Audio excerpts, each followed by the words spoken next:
Je vais vous montrer comment faire une écorce qui a vraiment beaucoup de profondeur et de couleur et de réaliste. Donc, si j'ai déjà ici, mon produit est pas mal fini, mais en premier, on va faire la couche. Fait que cette région-là n'est pas faite. Fait que la première couche, je vais vraiment aller très libre. Je vais aller puis je vais donner des petits coups puis l'écorce d'un érable, elle descend en ligne comme ça puis des fois elle fait un petit zigzag comme ça. Puis je vais juste aller me dire, ah, ben ici, on va aller un petit peu plus étroit à cause que c'est sur les côtés. Puis en avant, on va aller plus avec des coups de zigzag comme ça ici. Puis comme vous pouvez voir, je mets vraiment pas beaucoup de pression dessus mon pinceau pour pouvoir aller faire ma première étape dans mon écorce. Mousse qui pousse dessus. Donc, je vais aller chercher puis mettre ma mousse ici là. Puis, je vais aller sur la mettre par-dessus mon écorce ici pour montrer où qu'elle pousse. Puis là, celle-ci, comme elle est dormante, elle n'est pas en vie encore, peut-être morte. Après, j'ai pris un pinceau qui est très, très effiloché, vraiment magané. Mais je le veux comme ça, parce que quand je donne un petit coup de... Tu sais, je dépose juste à peine, il me fait comme des impressions de chou-fleur. Puis ça va aller me donner une belle texture qui... Puis je touche vraiment un peu, là.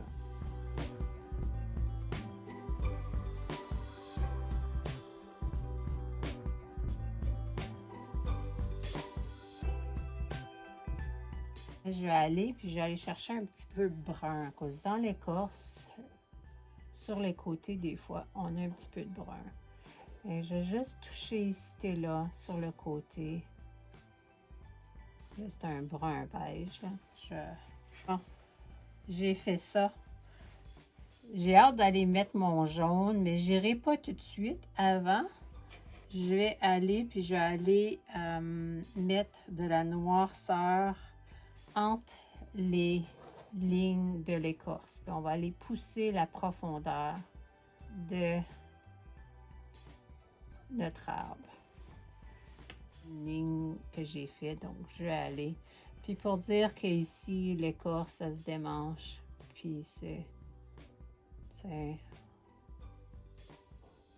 c'est en ce moment ici que avec mon noir, je vais vraiment aller former comme que ça devrait être l'écorce. Puis souvent quand il y a de la mousse en dessous, elle est surlevée la mousse, puis là on peut aller chercher une noirceur pour la faire ressortir davantage. Ici, on va aller mettre de la profondeur à cause ça ressortait trop. Puis des fois, il faut penser à ça, aller changer un petit peu. Quand on veut notre œil ici, on met plus de couleurs vibrantes, puis moins de couleurs vibrantes. Là, le plus de fun, c'est on va aller mettre notre petit verre vibrant. On va pas trop en faire, mais on va en mettre un petit peu plus de verre vibrant. Puis ça va vraiment faire sortir le sujet.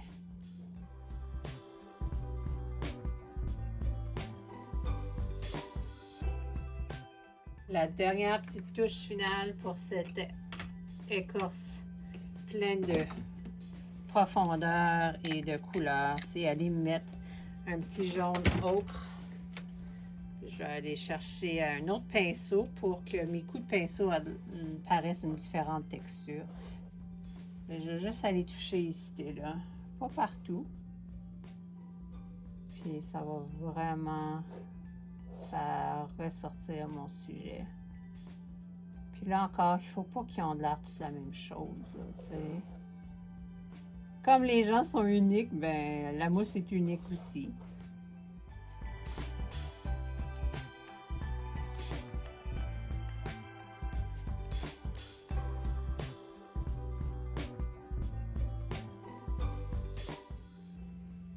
Là, je continue à travailler un petit peu dessus. Je vais aller mettre plus de noirceur ici et là, plus de clarté. Pour aller l'emporter vraiment détaillé, mais pas trop à cause que je veux pas que ça soit partout trop détaillé à cause de l'œil ne saura pas où aller. La prochaine étape, ça va être la neige.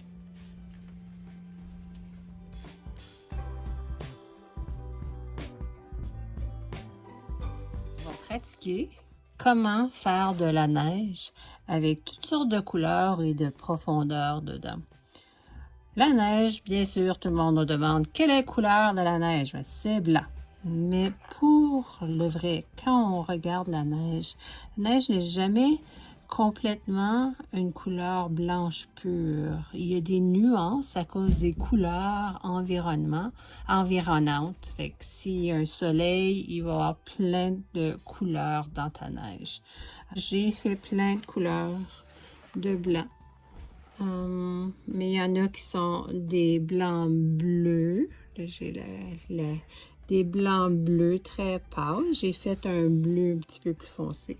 J'ai mis un violet aussi dedans. Donc, j'ai du violet dans ma toile que je vais aller retrouver. Un gris.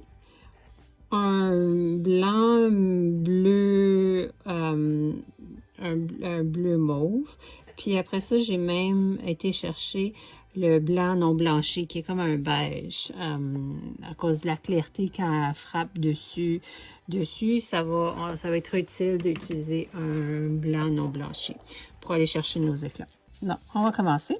Et je vais aller en premier, juste faire ma structure un peu. Je vais aller mettre le blanc qui est une grisâtre dedans. Puis je vais juste aller l'étaler pour aller voir comment je vais faire ça. Puis après ça, je vais aller chercher, à cause que là, la neige, elle a tombé dessus, mais elle a aussi un frima.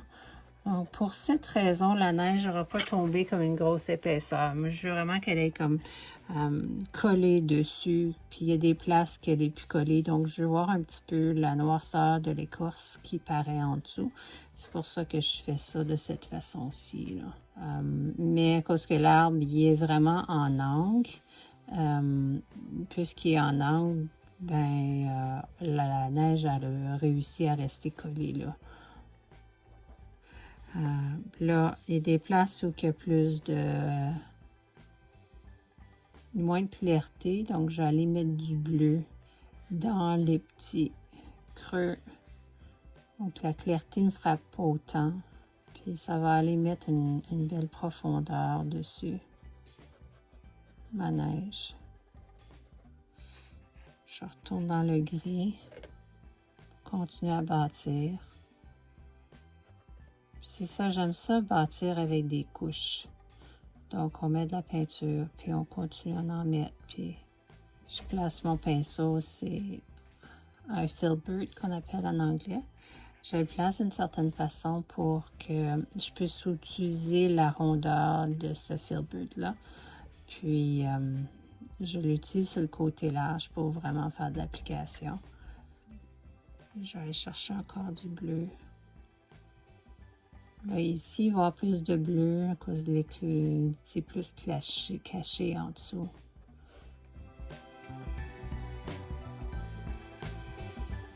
Là, j'ai été chercher le bleu encore. La clarté, c'est plus sur le côté, donc la clarté, il frappe moins. Il est plus caché. Puis en faisant de cette façon-là, ça va faire que ça va créer une rondeur dans mon objet aussi.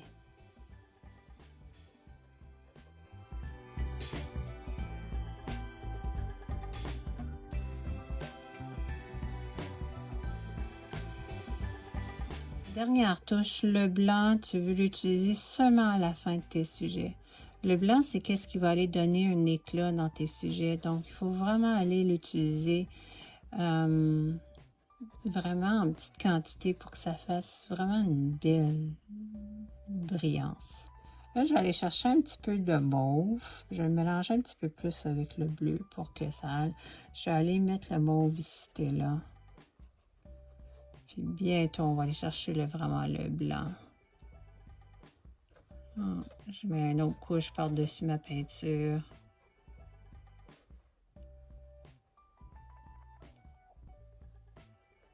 Ça paraît pas, là, mais en ce moment, la couleur que je mets, elle est vraiment... C'est un petit mauve.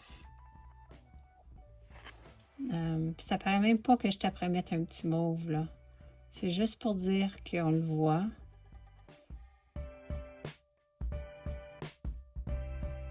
OK. Là, on va aller chercher vraiment le blanc. Et là, on va aller toucher le blanc, puis on va aller le mettre sur le dessus. Puis, j'en ai trop mis sur mon pinceau.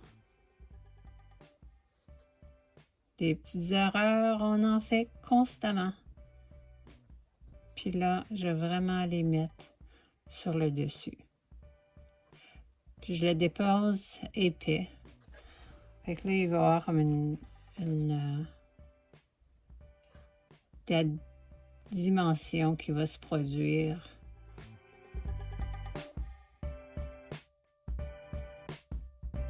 Parce que c'est juste des petits picots de rien. On va juste en donner des petits picots de rien.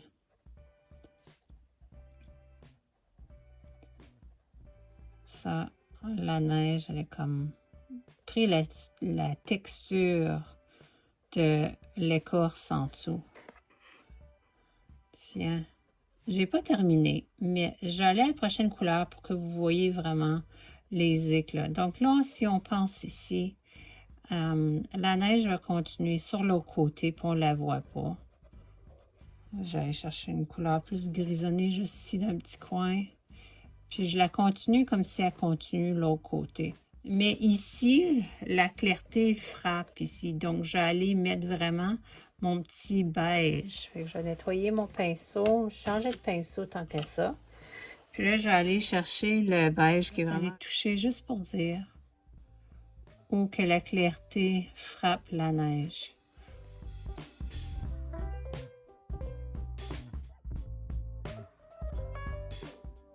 Je fais attention pour pas qu'elle touche mon bleu. Ça va faire un vert. Ça va faire un bleu turquoise. Ça touche mon bleu. S'il n'est pas sèche. Mais s'il est sèche, c'est correct. Mais ici, il n'était pas sèche. Là, je pense que je vais essayer ici, comme si la clarté essaie de traverser ici. Puis je mets un petit peu du blanc non blanchi. Puis ça fait une brillance à la neige. Mettre un petit peu plus épais ici. Pour que la neige ait des éclats, puis vraiment une beauté. De loin, ça va être vraiment comme tu ne verras pas toutes les couleurs. Tu vas juste voir qu'il y a une profondeur dans cette neige-là. Mais de proche, quand tu vas aller voir, tu vas voir vraiment toutes les couleurs. Et voilà, parfait. Donc, je vous encourage à pratiquer à faire de la neige. C'est vraiment un sujet très fun à faire. Tu peux faire bien des erreurs, puis c'est pas des erreurs, c'est structurel. C'est pas très structurel la neige, donc c'est une belle façon d'aller pratiquer des sujets, puis vraiment avoir une belle beauté avec ça. Merci beaucoup. J'espère vous voir dans mes prochains tutorats pour apprendre à peindre avec Caro.